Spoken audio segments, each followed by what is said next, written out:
Well, today's threat assessment deals with a topic that, quite frankly, is pretty hard for me to discuss as objectively as I should, given my time in Iraq. Now, I watched the U.S. feed half-hearted efforts and wasted hundreds of billions of dollars without being able to articulate the strategy to win the war. Pumping money into something alone is not a strategy. It certainly is a worse strategy than America being strong on the world stage, and I don't want that fate for Ukraine. But, you know, it scares me, and I don't know everything.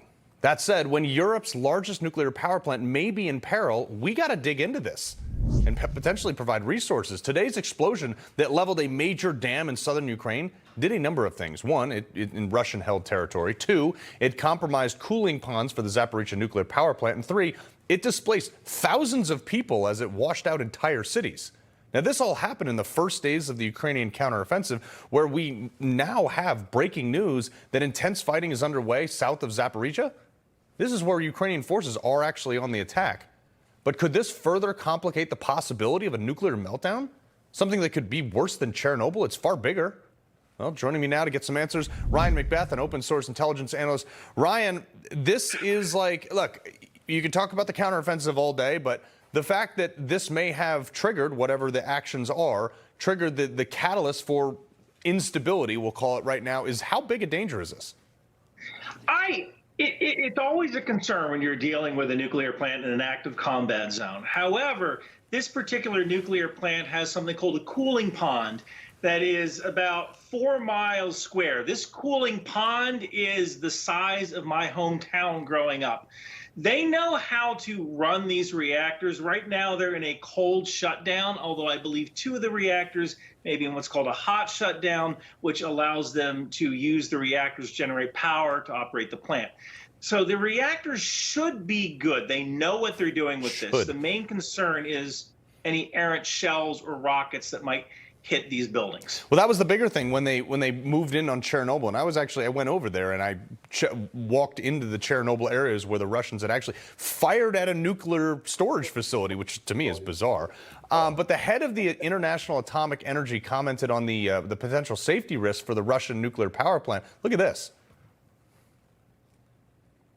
If the plant were to run out of water, then we would have a very serious situation. There doesn't seem to be an imminent risk of a dry up of the water available there, but the situation is serious.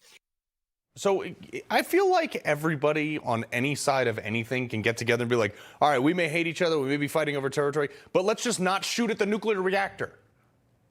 That would be a great idea. It actually might not be a bad idea to have an exclusion zone where troops from multiple nations can get together by that nuclear power plant and protect it, and consider that an open city, if you will. Yeah.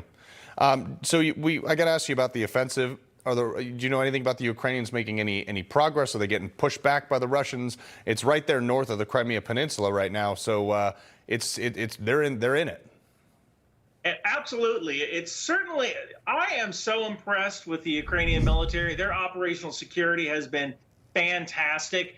I believe they are attacking along 3 axes: Melitopol, Verdansk, and what's left of Mariupol, mainly because the roads provide excellent main supply routes into those areas, and then you can cut that specific province in half and prevent any trains or supplies going to Crimea. As for how they're doing, we don't really know because their operational security has been so good. I would not be surprised they're taking substantial casualties at the breach, and some of these defenses go up to 20 kilometers in depth. So it's going to be a tough slog getting out of those initial fields of fire. Yeah. No, I remember I was down there in Mykolaiv, down where the fighting was taking place about a year ago, and it was World War II trench warfare style, if you can believe that. Ryan McBeth, we appreciate you being here. Thank you so much, Carl. Always a pleasure. All right.